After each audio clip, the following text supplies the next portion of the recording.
Hello, it really is wonderful to have you back with us for more Explore Tulsa. Hold on, Trish. Let me see your super happy face. No, yeah. Now let me see the face you'd make if you hadn't seen your best friend Stevie for like a really, really long time. You're supposed to put a sad face on. Why are you making me do all of this? Because we're going to go see my friend Brian at Amp Video and Film Equipment. I just want to rehearse you to make sure that you're ready for the big screen and ready to impress. We're going to see Brian to hear all about his work with studios like HBO, Warner Brothers, and Fox. Not for me to get into the movie business. Hey, you never know. Let's just make sure that you're ready for the big screen. Lights, camera, action. One of the very first movies I ever had the opportunity to work on was UHF with Weird Al here in Tulsa. That was one of the funnest movies to work on, and the amount of talent that was involved in that movie. Everybody from Victoria Jackson with Saturday Night Live to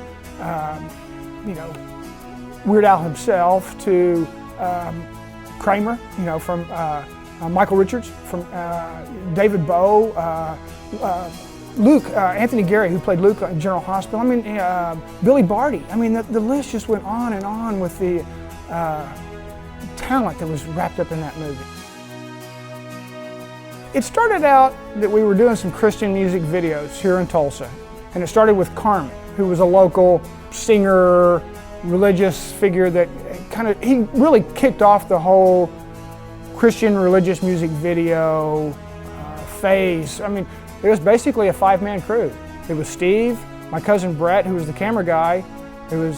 I was doing the lighting, and then we had an assistant camera and a grip with us. So basically it was a five-man crew doing all these music videos, and we were traveling the world.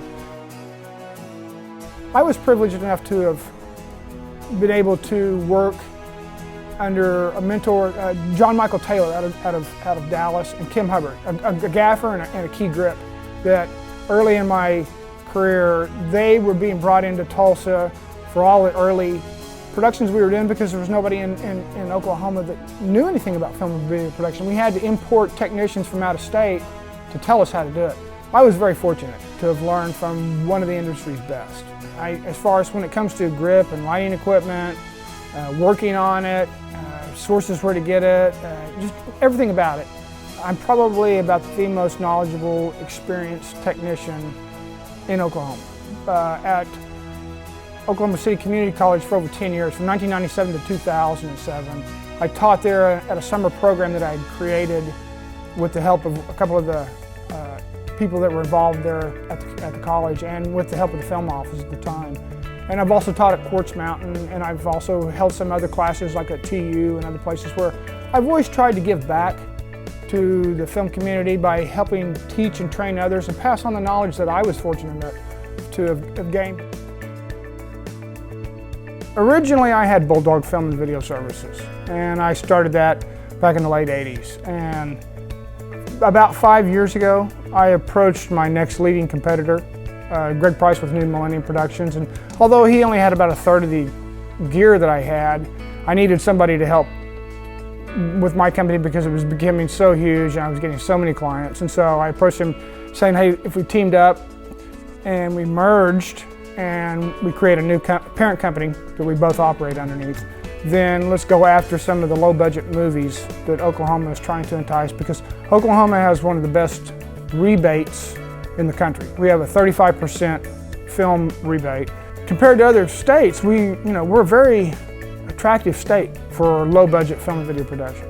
The last real true film movie that we worked on was August Osage County, which I was the second unit gaffer on that. And we also supplied quite a bit of equipment on that movie too. So August Osage County was a great benefit to us as far as labor and equipment rental both.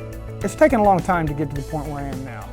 30 years of slowly purchasing gear, foregoing that vacation in order to buy that extra lighting equipment, or foregoing that trip to be able to buy that extra C-stand and that shot bag. So, we've put a lot on hold to try and build an inventory of equipment that, as I get older, when I'm not going to be physically able to work in the business, that hopefully it'll carry me through to, it'll be my retirement income, because hopefully, the film and video production is going to be alive and strong in Oklahoma for some time.